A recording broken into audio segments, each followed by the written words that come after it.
Hello, I'm Beth Linus from the Recover Administrative Coordinating Center and the moderator of today's webinar. Welcome to the Recover Research Review, or R3 seminar. The goal of this webinar series is to catalyze a shared understanding of the research within the Recover Consortium. The topic of today's seminar is Cardio-Pulmonary Function in PASC. It's important to note that this seminar series is focused on scientific research and is not intended to provide any clinical guidance.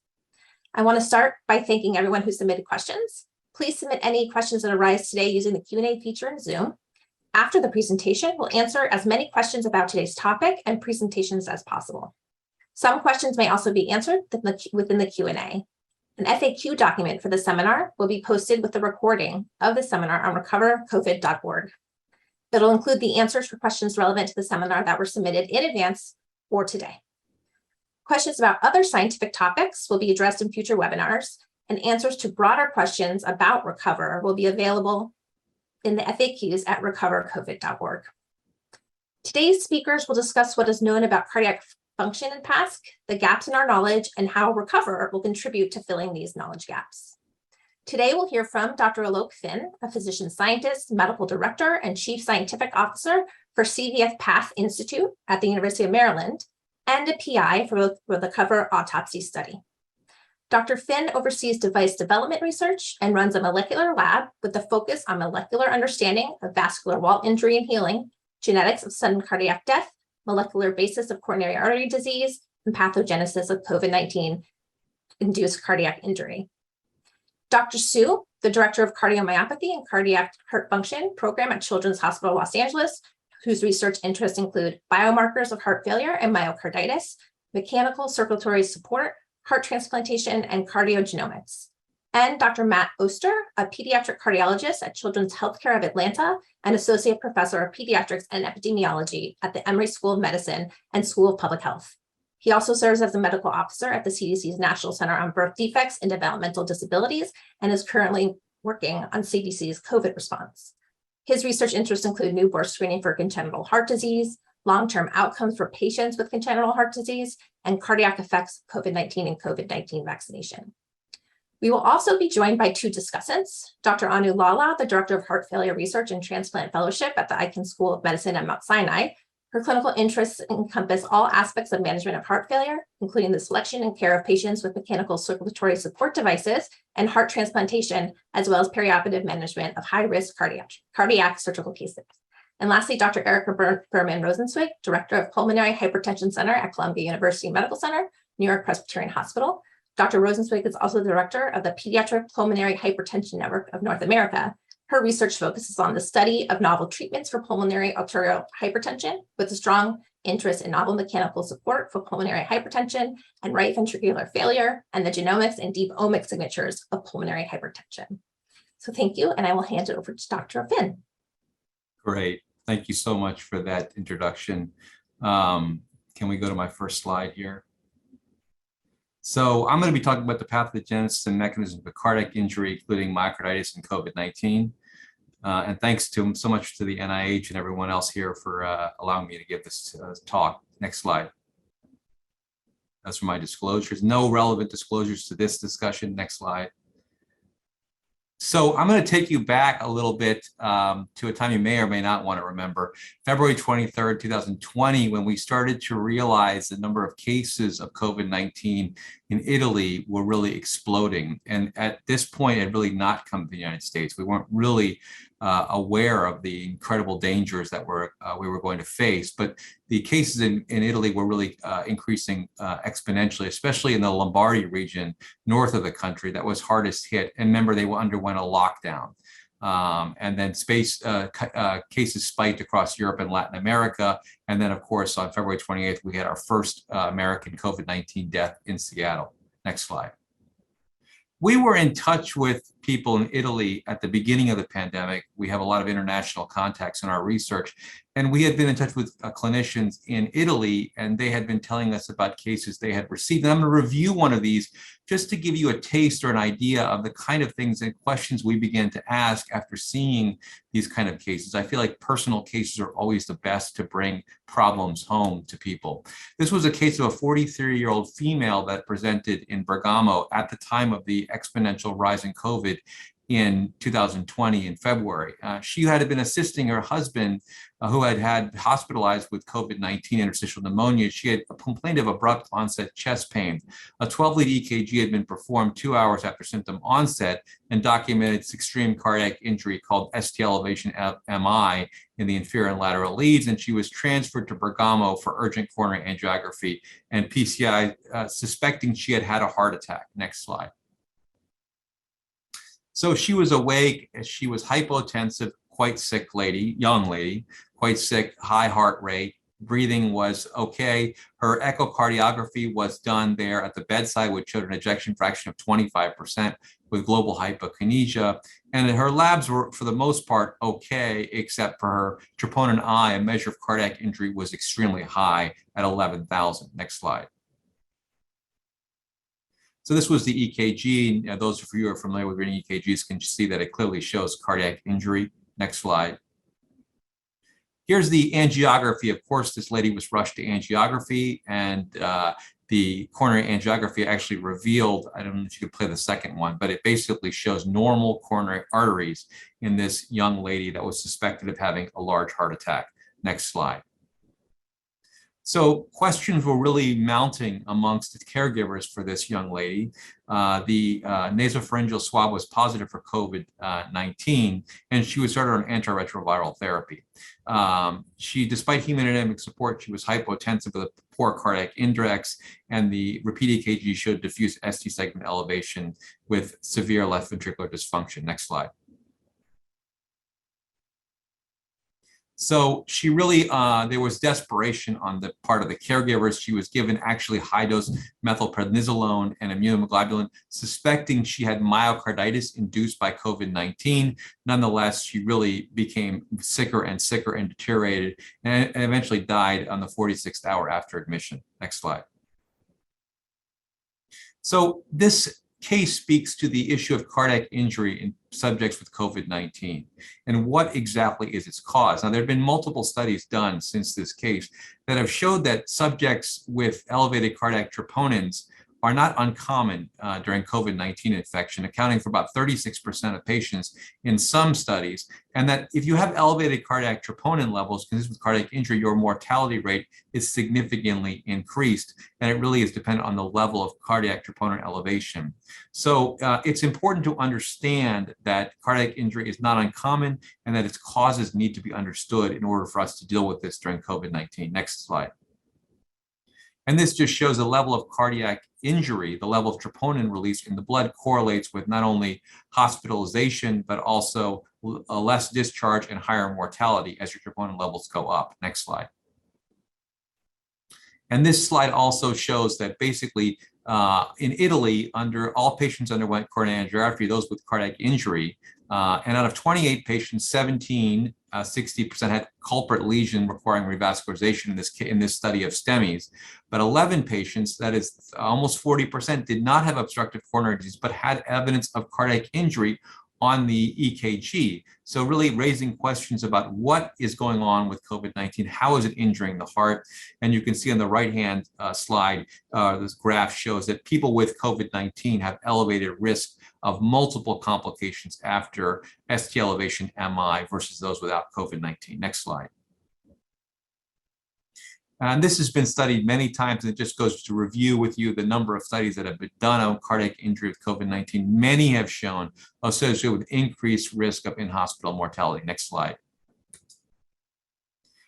And this raised a lot of questions at the time. Another paper was done in 2020 in July, which was a study of people who had recovered from COVID-19.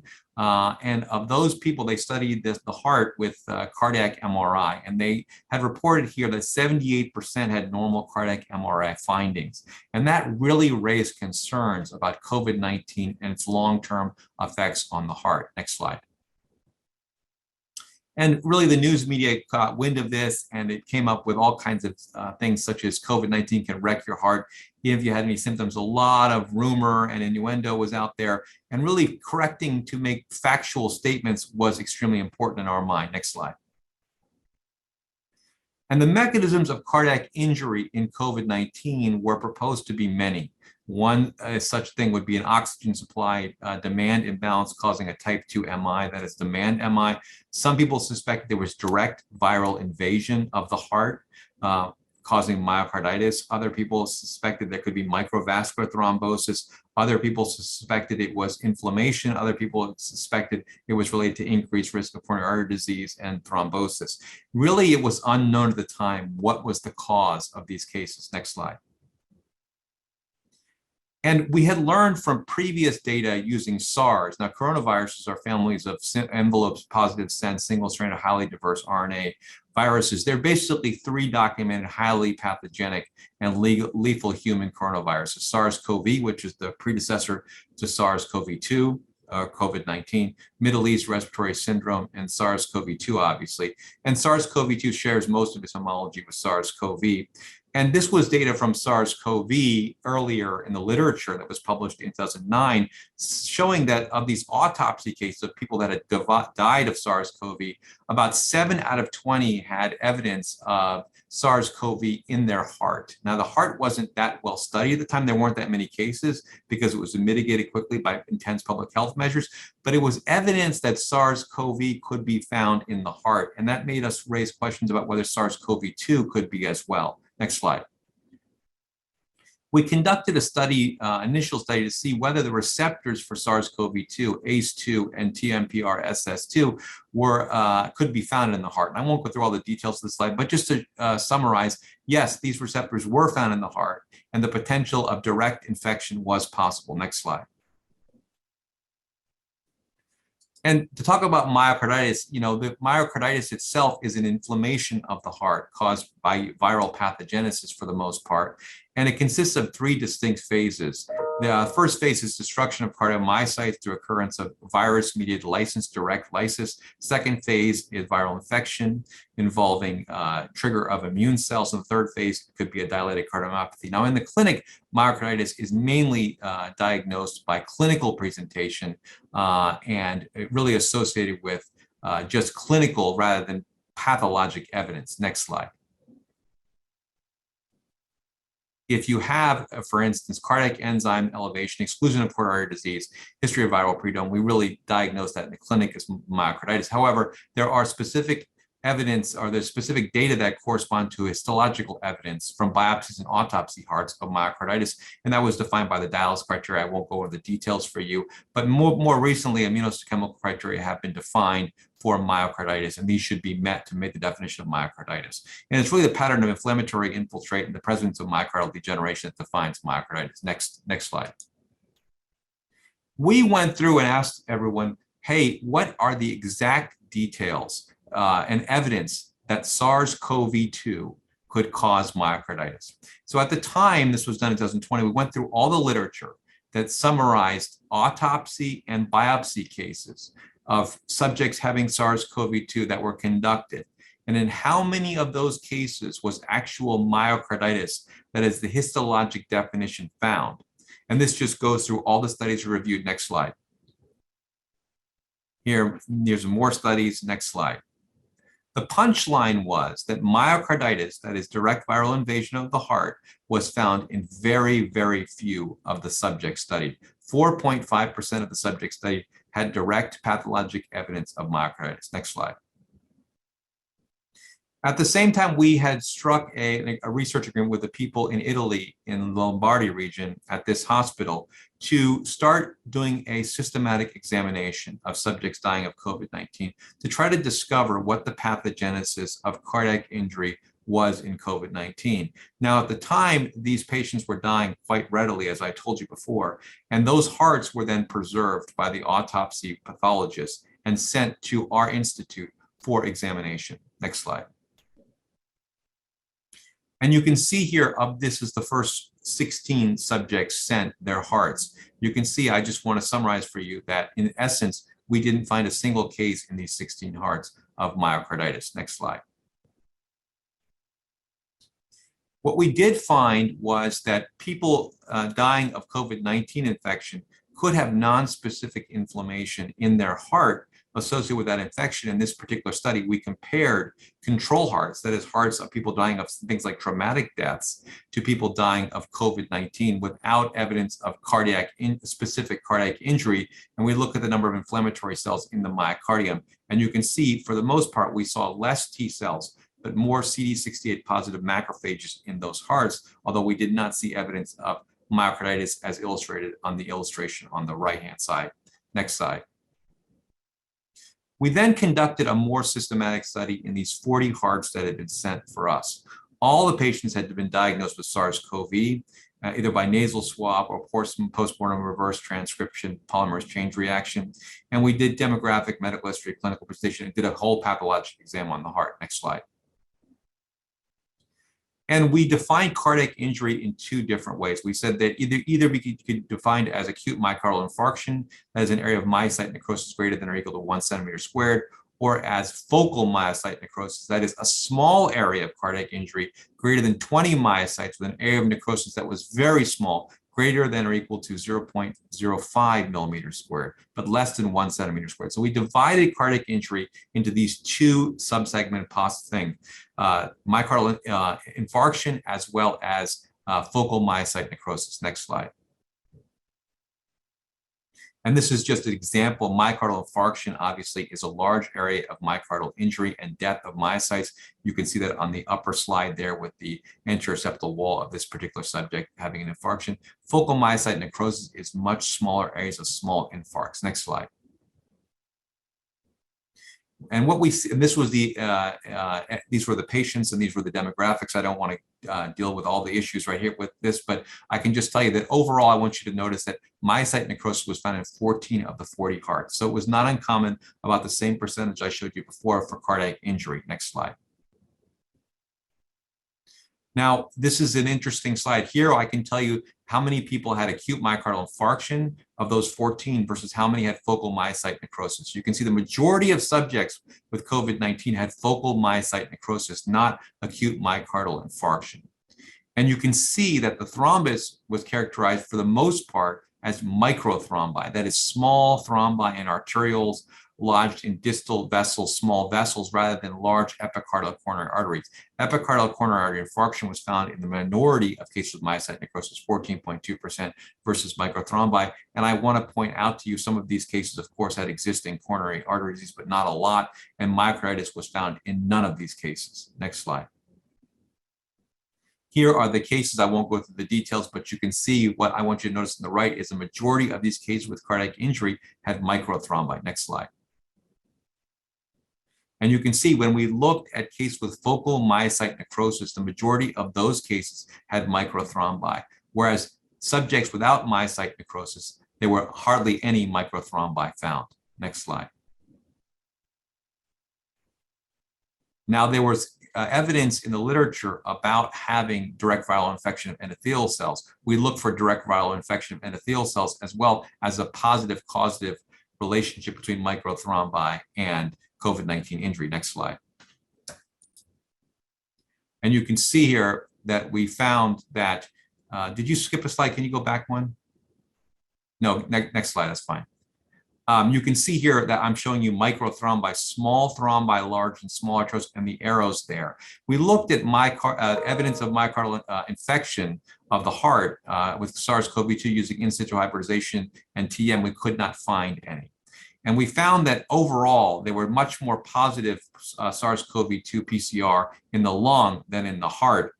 You can see that a total of 85% of cases were positive for lung SARS-CoV-2 virus found there by PCR versus only 20% of cases having positive in the heart. And there was no relationship between myocardial necrosis and having the presence of SARS-CoV-2 found in your heart. In fact, more cases had SARS-CoV-2 of no necrosis than had necrosis evidence of SARS-CoV-2 in the heart. Next slide. And I want to go back to this lady that I presented in the initial case report that I showed you from Italy. You can see here that we looked at her heart to examine what had happened to this woman and what had caused her to have such a tragic, fatal outcome. And what we really found was we found extensive microthrombi throughout her heart. that were the cause of her demise, causing cardiogenic shock and death. And this was consistent with an acute inflammatory infiltrate in the heart, as well as myocyte necrosis, which was extensive throughout the heart. Microthrombi could also be found in other organs, such as the kidney and the spleen, showing you that COVID-19 pathogenesis, microthrombi are an important thing that needs to be looked at. Next slide. So now I want to switch topics a little bit to longer term follow-up, because we're interested in the RECOVER study and long-term follow-up. Acute cardiovascular outcomes of COVID-19, as I just told you, are well described, but the post-acute cardiovascular manifestations of COVID-19 have not been comprehensively analyzed. And this is a study from the VA, which was very interesting, published in Nature Medicine 2022, which was an analysis of VA subjects with COVID-19 and 2 sets of contemporary controls to estimate the risks of burdens of incident cardiovascular outcomes. And beyond the first 30 days, individuals with COVID-19 were at increased risk, excess increased risk of cardiovascular disease. And you can see the type of disease we're talking about: dysrhythmia, ischemic heart disease, other cardiac disorders, thrombotic disorders. So these risks increase over time, even if you recover from COVID-19. And these were not just hospitalized patients, these were non-hospitalized patients as well. Tell you just to end that RECOVER is going to study, the RECOVER autopsy cohort will study long-term COVID autopsies to try to understand what is the pathogenesis of cardiovascular outcomes after COVID-19 in patients who have lingering symptoms and don't have lingering symptoms. Is there any long-term sequelae of having COVID-19? So in summary, I'll just summarize my findings, which are essentially that subjects with COVID-19 are at high risk for cardiovascular events, and those cardiovascular events correlate with mortality. In our own investigation, what we found was myocarditis was an infrequent cause of cardiovascular mortality. It was really microthrombi and thrombotic events that were much more common in hospitalized patients with COVID-19.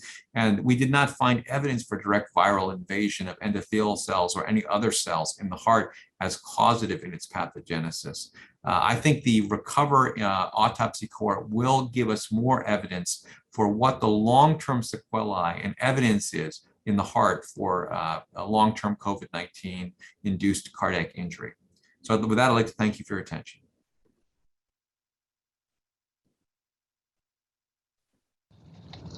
Thank you, Dr. Finn. It's really nice to hear about the adult experience with myocarditis, and also reassuring that it mirrors the pediatric experience. And so for the audience, I'm Dr. Jennifer Su. I'm the Director of Cardiomyopathies and Heart Function at Children's Hospital of Los Angeles. I'll be sharing with you the clinical spectrum of COVID myocarditis in kids. Next slide. I have no relevant disclosures or conflicts of interest. Next slide. So I'll start again by an example case. This is a girl that we first met early on during the pandemic. She was a 15-year-old previously healthy girl who was hospitalized early in 2020 with atrial flutter and acute decompensated heart failure requiring support with extracorporeal membrane oxygenation, otherwise known as ECMO. Her cardiac MRI findings met criteria for acute myocarditis with the Lake Louise criteria, although endomyocardial biopsy didn't show any evidence of inflammation or active infection. Next slide. We extensively evaluated her for infectious causes, and she was negative for all traditional causes of myocarditis.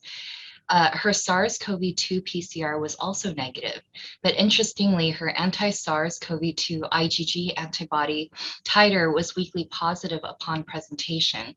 And then we found a 4-fold increase in her IgG level a month later. Next slide. Next slide, please. Here is her presenting echocardiogram. So this is what we call an apical 4-chamber. It shows the 4 chambers of the heart. As you can see, the interesting things about this echocardiogram is that her heart rate is incredibly elevated for her age. Again, she was in atrial flutter at some point. And in addition to that, while her left ventricle on the bottom right corner here is dilated, it's not extensively dilated. So it would actually indicate for us that this is a rather acute event, not something that's been going on for too long. And of course, the final thing is that her heart is just not pumping. Usually you see much better squeeze than that. Next slide, please.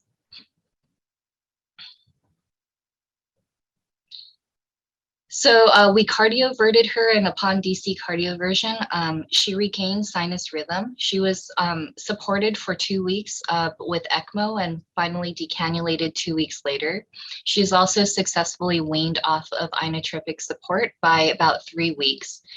And so based on the timeline of our patient's clinical course, our team at the time speculated that her recent COVID infection was somehow responsible for the isolated symptoms of arrhythmia and cardiac dysfunction.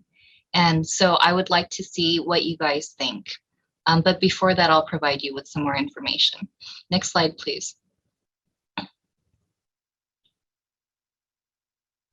So just to review what Dr. Finn had said about COVID in the heart, in adults, about 19 to 28% of patients diagnosed with COVID-19 exhibit evidence of myocardial injury. In kids, however, COVID-related myocardial injury is much less common, and most published reports of COVID-related cardiac injury in kids are mostly in the setting of MIS-C, or mRNA vaccine-associated myocarditis. Next slide. Here are a few of the more common reasons why for COVID-19 affecting the pediatric heart. So first off, there's cardiogenic shock, which is perhaps the most extreme manifestation of cardiac disease, which is a severe systemic inflammation causing complete cardiovascular collapse. These patients, if not caught early, can have a very high risk for mortality. A myocarditis, which we're focusing on today, can range from mild to acute to fulminant myocarditis. It can be a result of an active infection from the virus causing damage to the heart, or a post-viral immune-mediated response. And there is definite overlap between the two. Cor pulmonale refers to right heart failure due to an acute pulmonary hypertension, which can be precipitated in the setting of COVID-19 by a pulmonary embolism or acute respiratory distress syndrome. And multi-system inflammatory syndrome in children, otherwise known as MIS-C, is a rare, but perhaps the most well-known cardiac complication in kids after COVID-19. Its features include rash, fever, gastrointestinal symptoms, shock, and myocarditis. And this is again after a recent COVID infection. And cardiac arrhythmias. So QT prolongation, atrial arrhythmias, ventricular arrhythmias, cardiac arrest, AV node block, sinus arrest, they've all been reported in association with COVID and perhaps sometimes as a result of myocarditis. Next slide, please.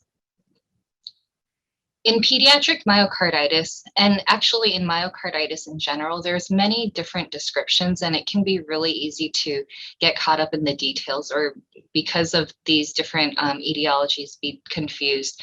So there are descriptions based on clinical presentation and timing, and for these, the examples would be fulminant myocarditis, acute, subacute, or chronic. There are descriptions based on etiology, such as viral, immune-mediated, allergic myocarditis. And finally, there's descriptions based on pathology. So lymphocytic myocarditis, sarcoidotic myocarditis, giant cell. These descriptions are not mutually exclusive. And so, for example, a child with COVID-19 myocarditis can also be described to have fulminant myocarditis. Next slide, please. So when in diagnosing myocarditis, endomyocardial biopsy with histologic confirmation is still considered the gold standard. However, this is based on the Dallas criteria and an update 30 years later. Dallas criteria was first started in 1986, so that's 40 years ago. And since then, more recently, academic pediatrics has been moving toward making the diagnosis with cardiac MRI. So cardiac MRI in the last decade has really been helpful in diagnosing myocarditis with the Lake-Louise criteria. It can, with clinical correlation, it can be more than 80% accurate in diagnosis.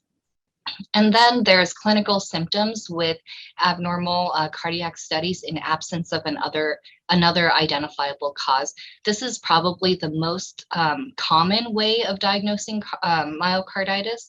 The other cardiac studies that don't quite meet criteria for confirmed myocarditis include a troponin leak, which happens very rarely in kids outside of a coronary anomaly. Abnormal EKG consistent with myocarditis.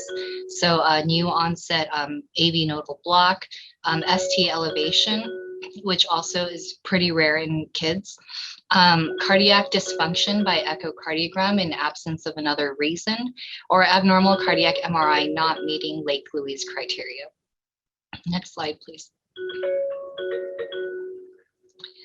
So in pediatric COVID-related myocarditis, there are probably two main mechanisms of myocarditis, as Dr. Finn had alluded to earlier. There's active myocarditis, in which the SARS-CoV-2 virus directly infects myocardial cells, causing damage and inflammation. Evidence of viral presence can be detected by blood and myocardium, by biopsy. And then there's the post-viral myocarditis, in which immune-mediated lymphocytic myocarditis that is triggered by common viruses, such as the coronavirus. This has been known to be more common in influenza viruses and coronaviruses. And so we would find an absence of viral genome in the blood and myocardium. And the diagnosis would be mainly based off of clinical history and cardiac MRI or biopsy results. Next slide, please. So in our experience and in what is the very sparse literature reports of COVID-related myocarditis in pediatrics, clinical presentation tends to be fulminant or acute. This is also because subacute and chronic forms of COVID-related myocarditis are most likely underreported. First of all, there's reporting bias because the fulminant and acute presentations really do take precedence when we try to report our experiences and warn other institutions. And also, it's just frankly quite hard to prove causation in subacute and chronic myocarditis, where you don't really have evidence and it's speculative. Next slide. So how frequently do we see COVID myocarditis in kids? So in a healthy child, the risk of myocarditis in general is incredibly low. It's 1 to 4 in 100,000 children. In a healthy child with COVID, the risk of developing myocarditis is still quite low. Now it's 133 in 100,000 children. So the risk for myocarditis is about 30 times more in kids with COVID than in the healthy child. And another important fact is between 2020 and 2021, COVID-related myocarditis accounted for 40% of all diagnosed myocarditis cases in children. Next slide. Here's a publication by MMWR showing the risk ratio of myocarditis comparing patients with and without COVID. This was a population study in children and adults looking at the differences in sex as well as age group. And you can see here that kids, here defined under 16 years old, have about the same relative risk ratio as the elderly, which is a greater than 32 times risk ratio compared to healthy kids and the cohort. Next slide, please.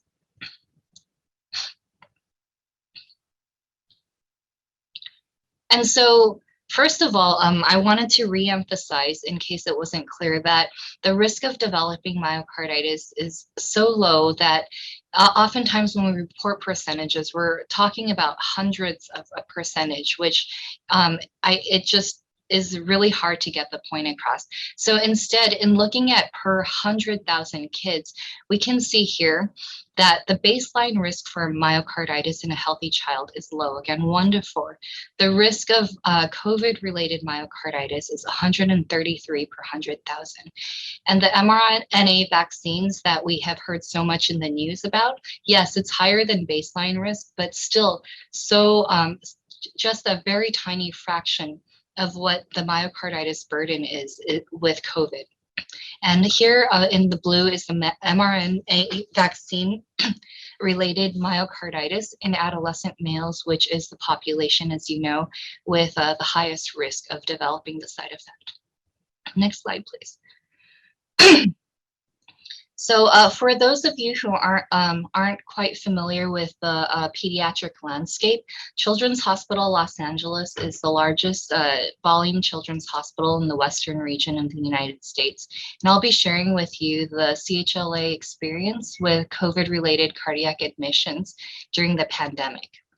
So between January 2020 and this month, we looked at our myocarditis admissions to the hospital. For COVID-related myocarditis, we've only actually admitted 7 patients. A little, half of them, 43% were in the ICU and 43 were on the floor. In comparison, we admitted 194 patients with MIS-C, with 36% of them being in the ICU. As for other myocarditis, we have seen a bump in those as well. 21 patients with myocarditis in general, not related to COVID. And they seem to have, they seem to not require ICU admission as much, although the numbers are incredibly low, we can't really make firm conclusions. And for post-vaccine myocarditis, post-COVID vaccine myocarditis, we have admitted a few, 9 of them. 2 of them were in the ICU, and those are actually the very first patients with post-vaccine myocarditis in which we were observing them as cautiously as possible. So retrospectively, they probably didn't warrant ICU care. Next slide, please. So signs and symptoms of myocarditis in children. In the dark blue is just general trends in symptomatology of myocarditis in children, published in Circulation 2021 by York. And in light blue is our experience with COVID-related myocarditis at CHLA. So these are just the 7 patients. Again, not much to make definitive conclusions from. Here we see that the symptomatology is similar, except that there does seem to be an increase in cardiac-related symptoms, with chest pain being much higher in COVID-related myocarditis than just general myocarditis. And we do see gallop and poor perfusion, signs of more hemodynamic compromise being more prominent in our COVID-related myocarditis patients. Next slide, please. And looking a little more into the demographics. So they were all adolescents, ranges 14 to 19 years old. They were predominantly male, and these 2 demographic factors actually are very much in alignment with the regular epidemiology of myocarditis in general. Tends to happen in adolescents, tends to happen more in male. And then only 1% of them had a pre-existing condition, meaning 6 of them were actually completely healthy before having COVID-related myocarditis. Interestingly, 100% of them were unvaccinated, either because the vaccine hadn't come out for a pediatric population yet. There were a few stragglers who didn't get vaccinated and were admitted recently. Only 1%, only 1 of them were biopsy or MRI confirmed myocarditis. The diagnosis was made with troponin leak with all of them, but also with a PCR positivity or immunoglobulin positivity in most of them. And in terms of outcome, 3 of them, 43% required ICU care. 2 of them required ECMO. None of them died. Next slide, please. So back to our original case. So our 15-year-old patient from before was in the hospital for 2 months. Ultimately, she required inpatient rehabilitation before discharge home safely. And this was between June and August 2020. Her heart function had normalized by discharge in August. She had no recurrent arrhythmias, and her persistent morbidities upon our last visit, which was only a few weeks ago, shows that she has a vocal cord paresis from her prolonged intubation. And she also has keloids on her chest and abdomen. Very importantly, she has understandably significant PTSD and depression from this last 2 years of experience. Next slide. So with an additional 2-year benefit of COVID information now in 2022, her diagnosis still remains uncertain. It's important to know that isolated atrial flutter in adolescents is exceedingly rare, estimated 3 in 1 million patients of her age group. And based on her serologic evidence, her preceding COVID infection really was the most likely reason for her acute cardiac decline. Next slide. So in conclusion, COVID myocarditis can be caused directly by viral damage or due to an immune-mediated response to the virus, or both. Myocarditis as part of MIS-C is much more common than isolated COVID myocarditis, and both are still more common than vaccine-mediated myocarditis. Clinical course and symptoms of COVID myocarditis, excluding MIS-C, are typical of viral myocarditis. And in kids, there's much overlap between COVID-related manifestations such as cardiogenic shock, arrhythmias, myocarditis, and MIS-C. So the definitive diagnosis can be challenging. So initiatives such as Recover are essential in seeking answers to the many knowledge gaps that remain. Next slide. And this is just a very adorable picture of a 3-year-old who got the vaccine last week. And to remind everyone, the vaccine is now available to most of us older than 6 months old. Thank you.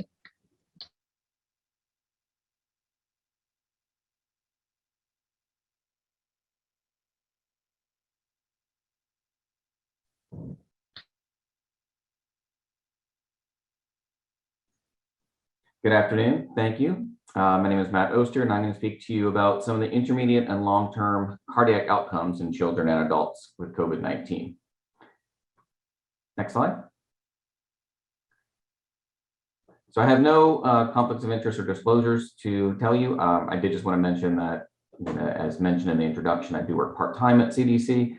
I just want to make it clear that the findings and conclusions of this presentation are all my own. I'm doing this wearing my pediatric cardiologist hat, not my CDC hat.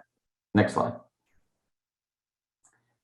So today I'm going to start talking about what we know about adults longer term who have had COVID, then move on a little bit to the children. And then these, some of this you may have heard a little bit already in earlier presentations, but hearing it again doesn't hurt. And then I'll touch briefly upon the COVID-19 vaccine associated myocarditis. While not technically part of Recover, I think it's an important question that keeps coming up in our community. Next slide. So first, let's talk about the adults. Next slide. So myocarditis in adults, as you heard Dr. Finn talk about, there was concern certainly with acute infection of COVID very early on in the pandemic. And then in the summer of 2020, we started to really get concerned, though, about even people who weren't hospitalized and did not have significant, severe disease. So in Germany, there was a study of 100 adults, about a median age of 49, and 2/3 of those were not hospitalized, and some of them were even asymptomatic, and just been picked up by screening. And so they did MRIs, cardiac MRIs, on all these individuals a few months after COVID infection. And it raised a lot of alarms because they noticed that about 78% had some degree of cardiac involvement, with a large number of that having some sort of ongoing inflammation. So this made people really worry about myocarditis following COVID. Next slide. And so there are a lot of different, potential ways, though, that, COVID can lead to myocardial injury, including, respiratory distress syndrome, hypoxemia, hypotension, hyperhidrotic state, pro-inflammatory storm, hypercoagulable state, or direct damage to some of the cells. And then that can lead to different types of myocardial injuries, whether that be myocardial infarctions, pulmonary embolism, myocarditis, Takotsubo's, or just even other sorts of arrhythmias and such. Next slide. And so as you heard Dr. Finn talk about, though, while there's been a lot done in inpatient, we're still learning more about outpatient. And this study that was presented earlier really, I think, is the biggest study to date to really look at the long-term outcomes of people who had COVID-19. And this study was really well done. That blue group in the middle is the group that had COVID-19. This is all VA patients. That yellow group was contemporary controls, so same time frame, but not positive for COVID. And then kind of that salmon colored group was historical control. So from the pre-COVID era, what did they find? And so they were able to look at differences in the COVID group compared to these two groups to really identify the cardiac findings and the excess cases due to COVID. Next slide. As you can see, there are a number of different cardiac findings that can happen. So cerebrovascular disorders, particularly stroke, it's an increased risk following COVID. Dysrhythmias, especially atrial fibrillation or atrial flutters down there as well. So Dr. Sue talked about one of her patients. Although a number of other types of dysrhythmias. Interestingly, you can have both sinus tachycardia, so increased heart rate after COVID, as well as sinus bradycardia. We'll talk about in a little bit, actually, where the heart rate's a little bit lower than usual. Inflammatory heart disease, you heard a little bit about myocarditis, which again does happen after COVID, but especially in kids, not as commonly. And this is even in adults, few excess cases, but not a lot. More commonly following COVID is pericarditis, which is inflammation of the lining around the heart. And again, this is the estimates that are in adults, and these are VA patients with the average age in the upper 60s. Next slide. Also from the study, looking at ischemic heart disease, such as acute coronary disease and myocardial infarction. Heart failure, very common with a high excess burden, but then also thrombotic disorders. We know that thrombosis can be an important consequence of COVID. Next slide. So with all that in mind and with what we have learned, I just want to make sure that people are aware of the latest expert consensus decision pathway on cardiovascular sequelae of COVID-19 in adults. So this is really trying to get at the question of, what do we need to worry about from a cardiac standpoint following COVID in adults. Again, this is expert consensus. They tried to use as much data as is available at the time. It takes a long while for these documents to come out. So some of the data is older, but there are still a lot of gaps, at least from an evidence standpoint. So there's definitely a role for recover here. Next slide.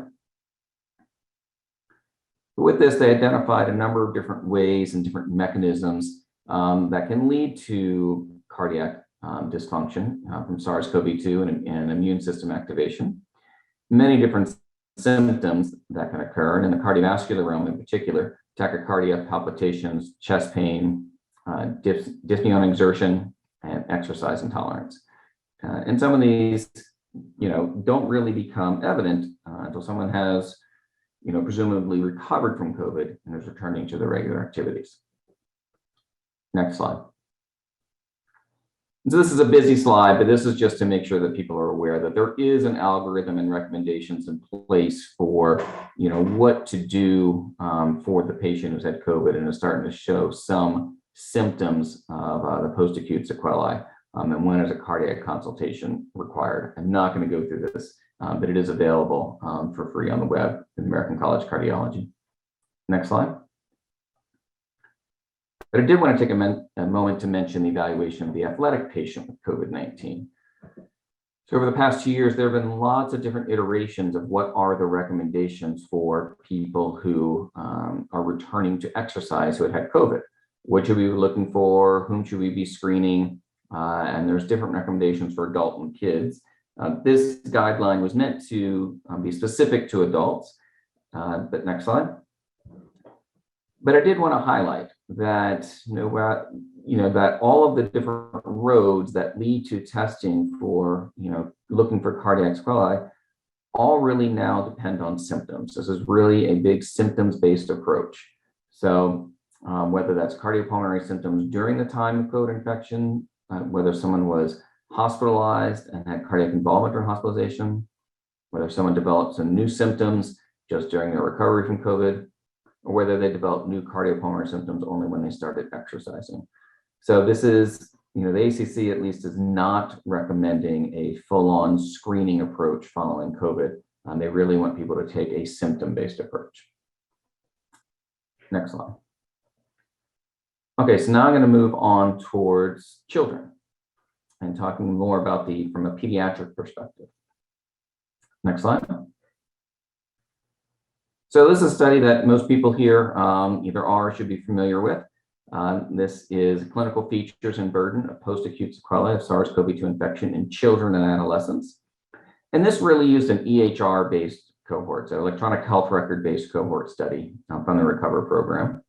And the key finding here was that there was some indication of PASC in about 41.9% of PCR positive children versus about 38.2% among PCR negative children. So a difference of about 3.7%. So showing that, yes, there does seem to be some increase in PASC in children, about 3.7% of those infected versus those not infected. Again, this was just exploratory based on coding, which has its advantages and disadvantages, and the more in-depth RECOVER study will be able to get at these in more detail. Next slide. But in this study, I just wanted to highlight the cardiac findings in terms of the symptoms, chest pain and cardiorespiratory signs and symptoms, which can sometimes be vague, were two of the more commonly reported findings. And then in terms of diagnosis, myocarditis was one of the most commonly found there. And that can be with MIC, as you heard from Dr. Stu. Next slide. So I wanted to share what we were doing in Atlanta.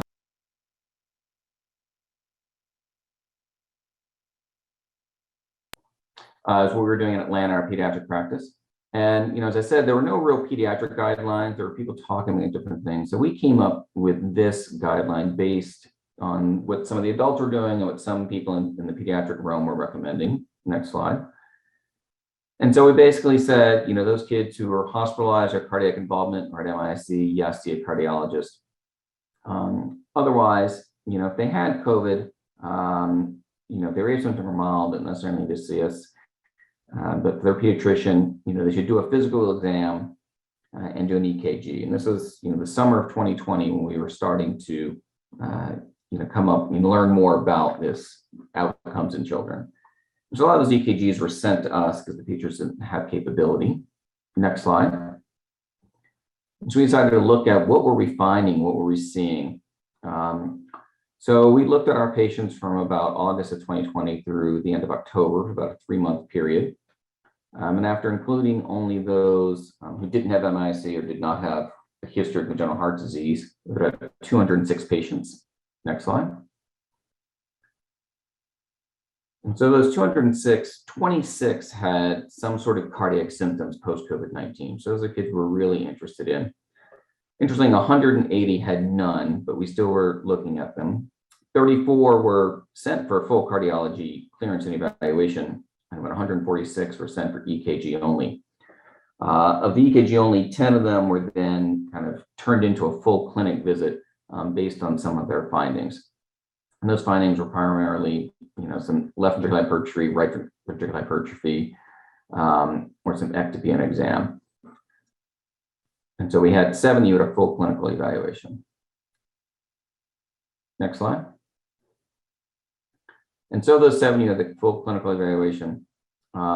We determined that echocardiograms indicated about half of those. And the other half it was not, based on the full evaluation. And the echoes were all normal. But out of the 206, we had 205 with no cardiac pathology identified.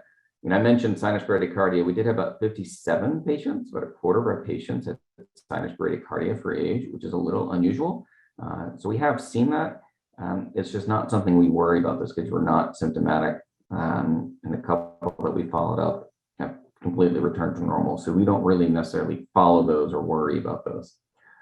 There was one patient out of 206, though, who did have a significant finding. That was a patient with some significant ventricular ectopy that was clearly audible on exam.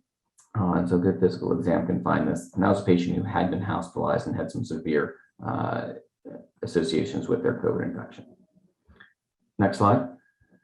So as a result, we then changed our algorithm. Next slide.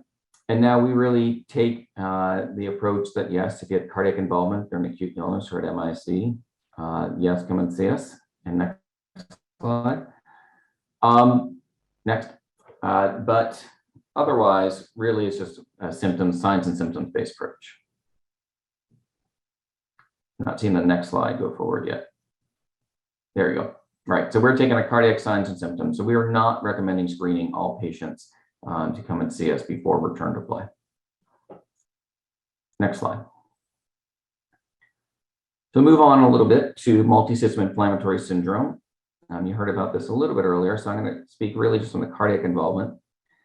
In this MMWR in 2020, looking at about the first 600 or so patients reported to CDC, it was reported that about 86% had some evidence of cardiac involvement, as you see there, with about a quarter of those having overt myocarditis diagnosed. Next slide. In a similar study from a multi-center trial, Overcoming COVID, which is collecting data from a number of hospitals, so more of a clinical-based evaluation, they similarly found cardiovascular involvement in about 80% of cases, with that troponin elevation about 50% of cases, and some decreased injection fraction in about a third of cases. Next slide.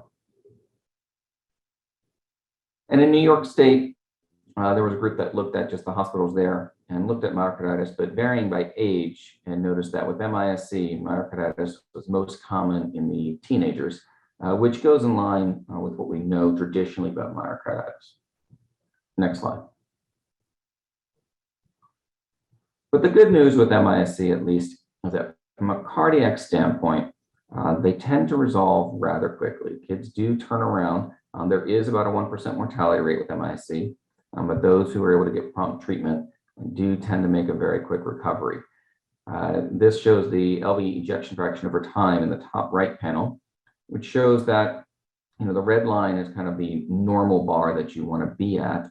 And you see about half the kids have their lowest EF below that.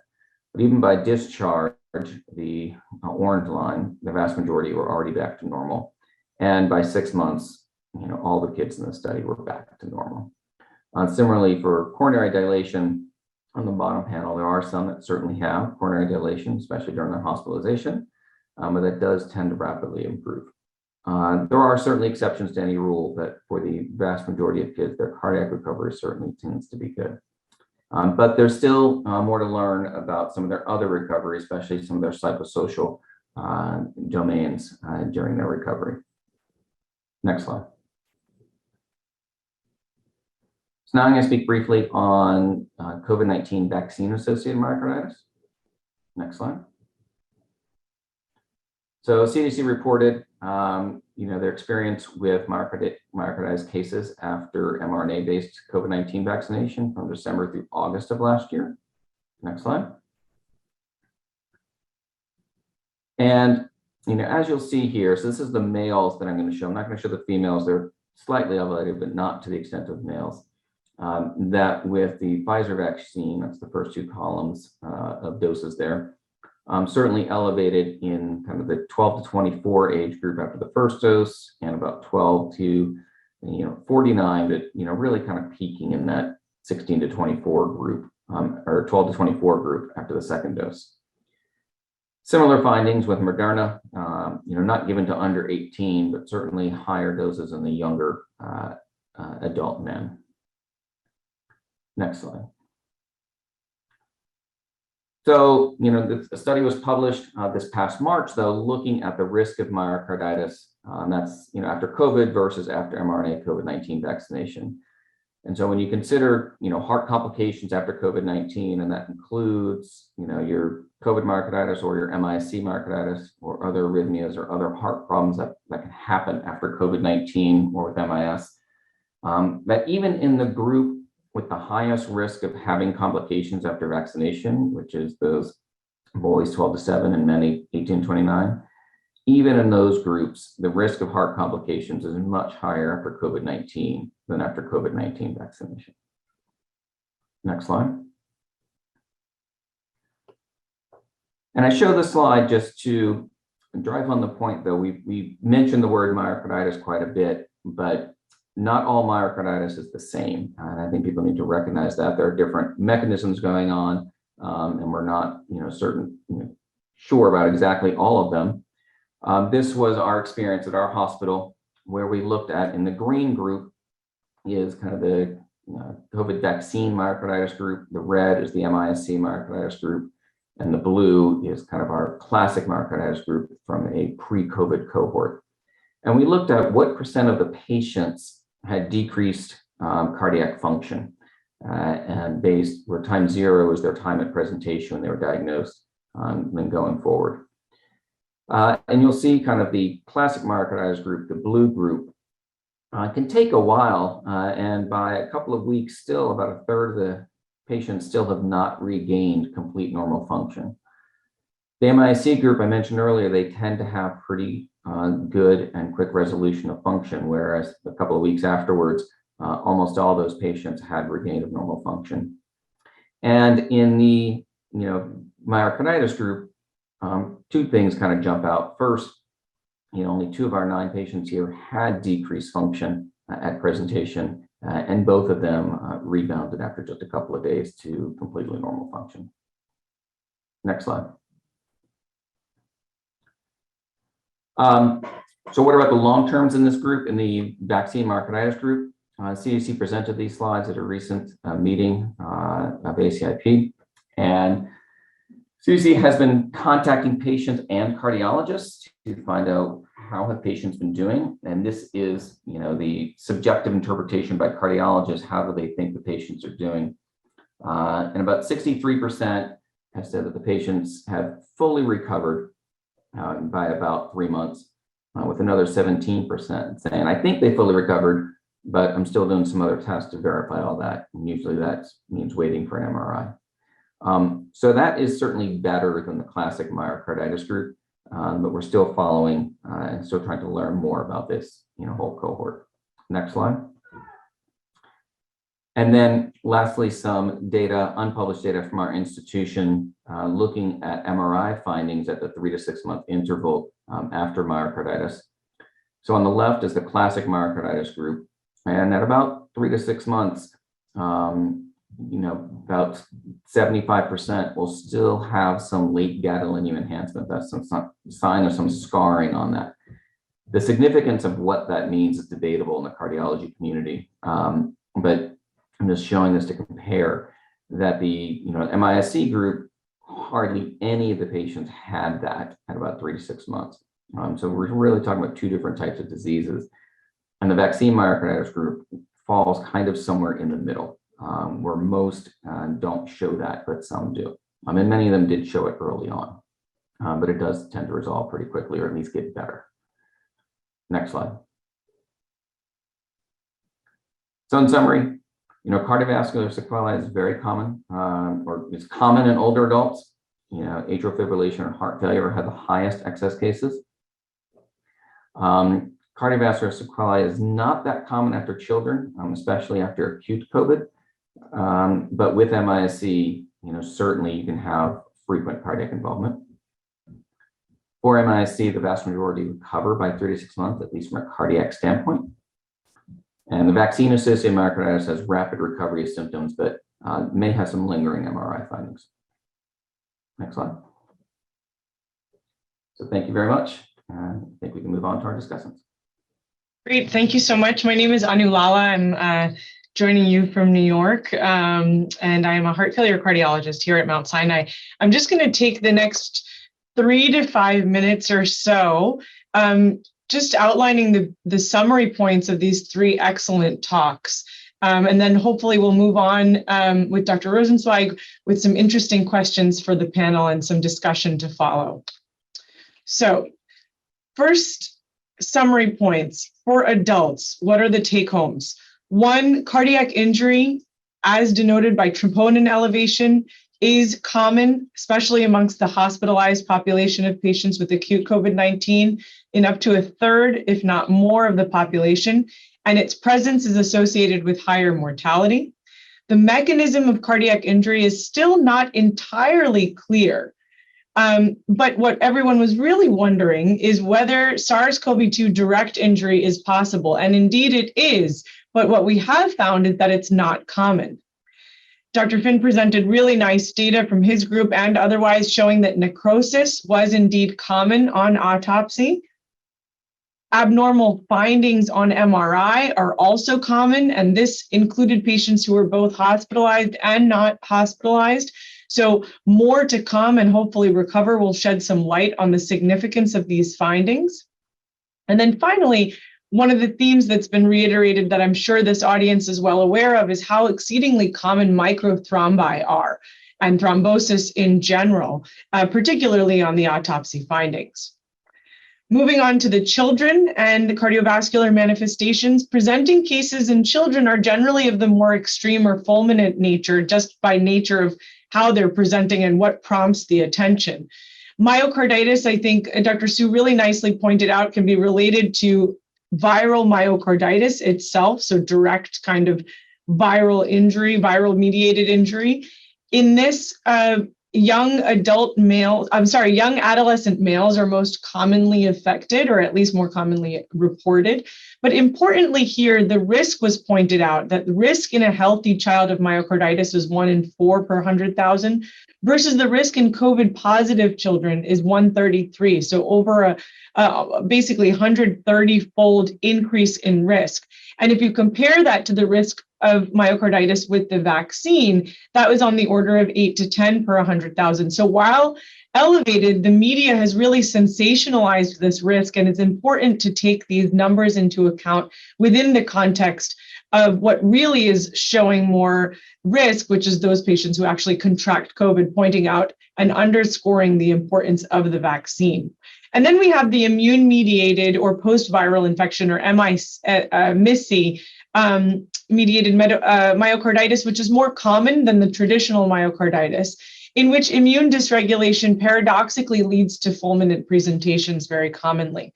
And then lastly, in terms of the long-term or intermediate-term outcomes, which were nicely presented, in adults, there's, I think, the most comprehensive study to date comes from the VA of over 5.5 million patients, showing increased risk of cardiovascular disease after COVID-19 infection, even in mild cases. The most common complications were heart failure and atrial fibrillation. The ACC has released a consensus pathway document on PASC, and importantly, the return to play is determined based on cardiopulmonary symptoms more than anything else. And there are a number of important algorithms that we invite you to look at. In terms of children, cardiovascular involvement seems to be less commonly reported post sequelae, and screening ECGs are one way to pursue when patients and when children can return to play, but again is largely more sign and symptom based.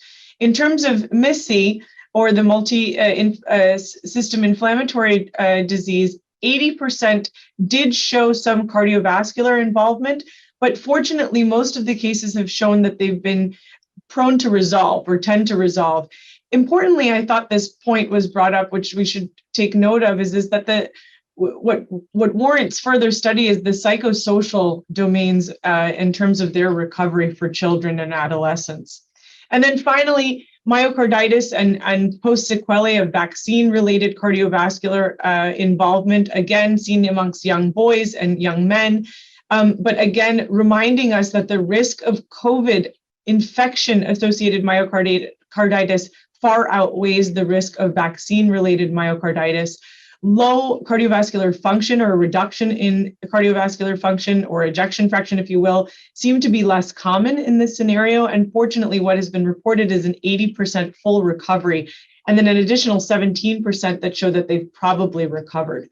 So with that, I'll turn over to my colleague, Dr. Rosenzweig, to start us off on some interesting discussions. Thank you to the panelists for some excellent presentations.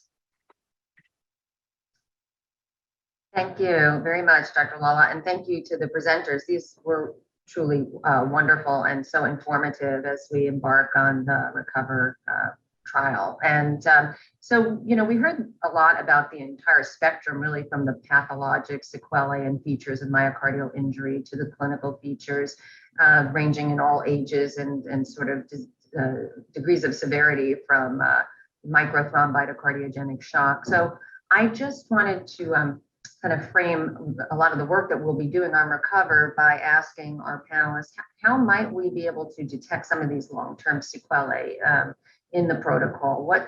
What's being put forth so that we can learn what we don't know and sort of, you know, aside from pathology specimens, which we hope never to have to encounter, Dr. Finn, sorry, but what are we doing clinically to look at this?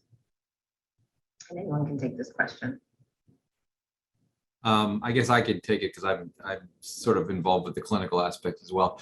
I think we are doing some intensive testing, cardiopulmonary testing on these subjects with and without long COVID to try to figure out whether there are differences in their cardiovascular physiology and try to distinguish whether these are specifically linked to specific symptoms of PASC. And so, you know, there's a whole testing algorithm in the RECOVER clinical cohort that involves multiple cardiovascular tests like echoes and right heart caths and cardiopulmonary exercise testing. And, you know, there's a lot of different tests that one could have if they qualify for those. So I think we will get a lot of information out of RECOVER, and we will get some idea of whether the actual occurrence of symptoms of long COVID correlate with actual physiologic abnormalities that can be found either in the heart or the lungs. Thank you. You know, that's going to be critical because I think as much as we know, there's so much that we don't know yet. And specifically, there had been a question about the microthrombi, which I thought was pretty, you know, your points around that were fascinating, and how we would necessarily detect these in patients long term. Yeah. I mean, Eric, I think it's a great question. You know, I sometimes wonder, in some of the data Jennifer and Matt presented, you know, I discussed the issue of myocarditis and it being mainly a clinical diagnosis. We rarely do get tissue to diagnose myocarditis, as you know, and how many, you know, because we can't detect microthrombi clinically, we really don't have any known modalities or tests that definitively can diagnose microthrombi.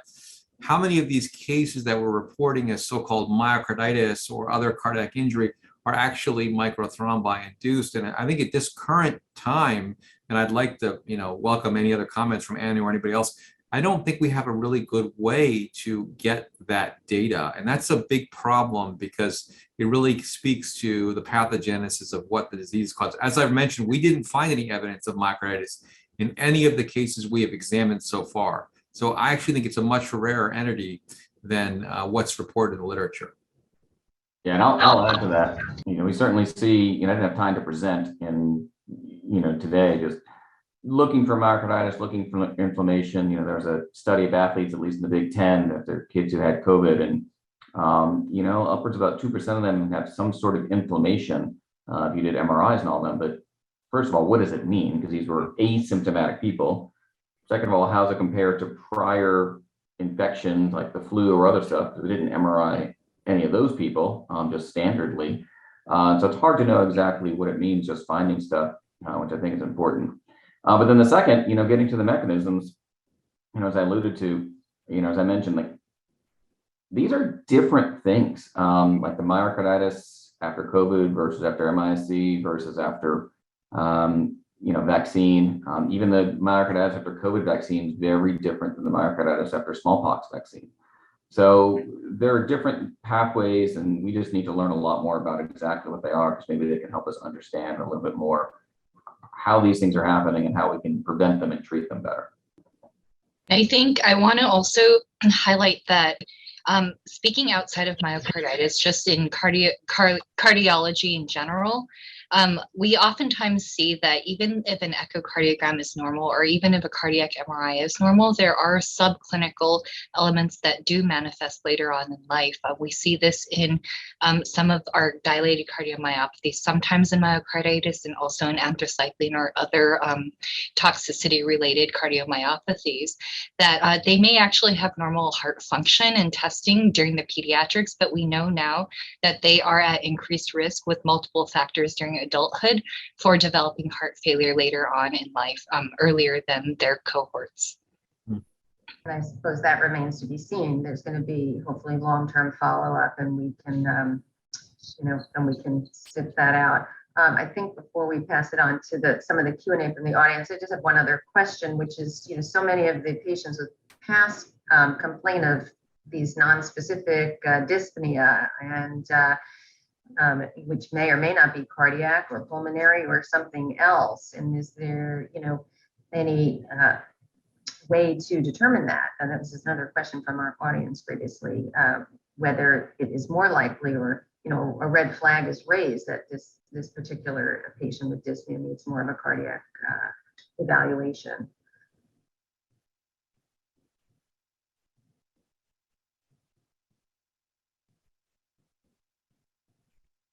I think the silence highlights that we just don't know yet. We are still learning, and I think we need to take the symptoms seriously, because just because we don't understand it doesn't mean it's not physiologically based, and that maybe a year from now with the Recovery Initiative, we'll find much more information and we'll be able to have a more robust conversation about this. And then finally, again, I know this is a little bit clinical, but there was interest. A couple of people asked about pericarditis. We didn't really talk about that, but that it seems to be like lingering signs of pericarditis, sometimes in the order of 6 to 9 months. Any idea from even a pathologic mechanism, why that is? I mean, I will speak a little bit to that, in the sense that we did find that the epicardial lining of the heart does have some evidence of increased inflammation during these acute COVID cases. So I think that's linked to the occurrence of pericarditis. And I do think that the virus does induce, I did show you data that shows that there is some more evidence of inflammation in the heart, although it may not amount to a cardiac injury. There is inflammation that occurs in the heart more than is seen in control cases. So I do think that occurrence of pericarditis is probably very real, and how long it takes to settle down, I think, is an issue of how well you can resolve the viral infection. And I never tested in these cases the PCR positive pericardial fluid or the pericardial sac. We actually never got that data. So I can't give you good information about viral persistence in the pericardial space. I mean, it's interesting because of the high prevalence of chest pain as one of the symptoms, in addition to sort of myocardial injury. Just wonder about that, particularly in children. Yeah, I think it's important, as I've been saying, that, this is all a spectrum, right? That some people are going to have absolutely nothing. Some are going to have mild stuff, which on testing will find it, but may never rise to the level of clinical importance. And others, can have some important clinical stuff, and it's never really clear exactly what's going on. So hopefully Recover can help delineate some of that and put people in these different areas of the spectrum so we can treat them better. Thank you. I think now it's time to pass this over to Beth. So thank you so much to everyone. I appreciate it. There was a couple questions that were overarching and some other specific questions that were to individual panelists. So I'll start with the overarching question. When someone asked, so far there's a lot of discussion of myocarditis, excuse me, and direct effects on the heart. Are you finding any evidence of effects on the vascular system without discernible effects on the heart according to current testing protocols like echoes? For example, that might cause blood flow issues or the heart beat harder, not faster, in long COVID patients.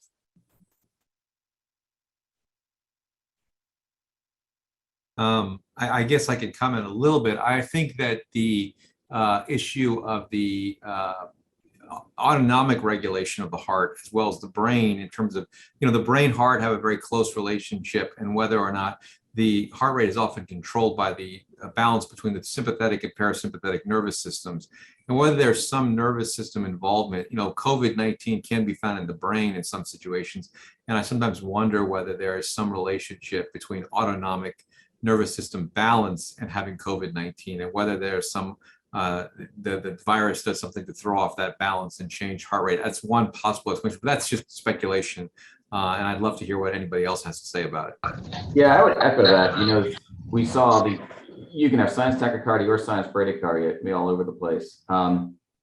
We have talked a lot about myocarditis, but apart from MISC, honestly, in my clinics, I've seen more kids with, new onset POTS after COVID than myocarditis. And that is certainly an autonomic phenomenon, which is, it's not something new. It's been around for a while, but it's new that COVID is now a trigger for it. And so, yes, I do think that COVID can have different vascular long-term effects that we're just on the cusp of starting to appreciate better. And I think one of the things that Recover will do, and I hate to mention the autopsy cohort just because I'm involved with it, but it will get the brains of these subjects that are dying of long COVID. Now, these people are not going to be dying of COVID itself. There is that set of the study, but there are whole subjects that have died of other causes that had a history of COVID, and we'll look at the brain as well and see whether there's any abnormalities associated with the brain and having a history of COVID. We'll also try to do a study of viral persistence and see whether there's evidence of viral reservoirs. There's some hypothesis that some tissues serve as reservoirs for the virus, and those are maintained long-term. And whether or not this really exists in these long COVID cases is hard to know, but that was one thing the autopsy cohort can help answer. Thanks. And then this is another question. Does anyone have any other, comments on that one? Okay. This is another question for the panel. Can the panel comment on potential causes of post-exertional fatigue and malaise in PASC in the absence of objective findings on routine workup, including ECG, echo, cardiac, MRI, and PFTs? Has cardiopulmonary exercise testing been performed in this context? And if so, have you seen impaired oxygen consumption? I'll comment a little bit on that. I think fatigue after COVID-19 acute infection, in my experience, just my personal experience with some people that I know around me who have had COVID, it's very common to have fatigue after COVID-19. And some of that fatigue persists for a long time. Now, what that's caused by, I think, is still not clear. But I do think that the cardiopulmonary exercise testing will begin to give us some idea whether there's objective evidence of some sort of issue with the cardiopulmonary system in terms of ability to exercise. And that's a mandated test. That's one of the tests that actually is mandated in the Recover a clinical cohort. So I think we'll begin to learn something about it. Some people may want to add something about that. Anu may have some comments. Yeah, thanks, Aloke. I can just speak from our Mount Sinai experience. We published a study just a few months ago on 41 patients that we did at a mean of 9 months after COVID-19 infection.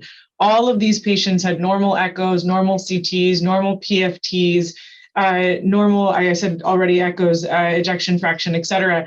But interestingly enough, 80% still had changes that represented circulatory impairment or some cardiopulmonary impairment. And so I think we're just scratching the surface at this point, as Aloke mentioned.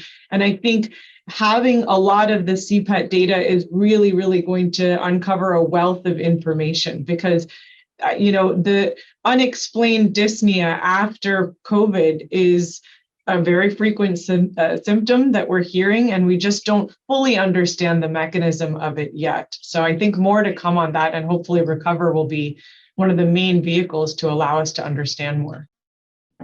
Yeah, I'd echo that, but it's important to look at and learn more, especially in the long COVID, for people who are having this long-term fatigue. It's a very real thing, and I think it, certainly transcends into their exercise capacity as well. I will mention, I didn't, have time to present, or we did a recent study in our MISC patients. So we were having a number of those who had poor function come back for exercise tests 3 months afterwards.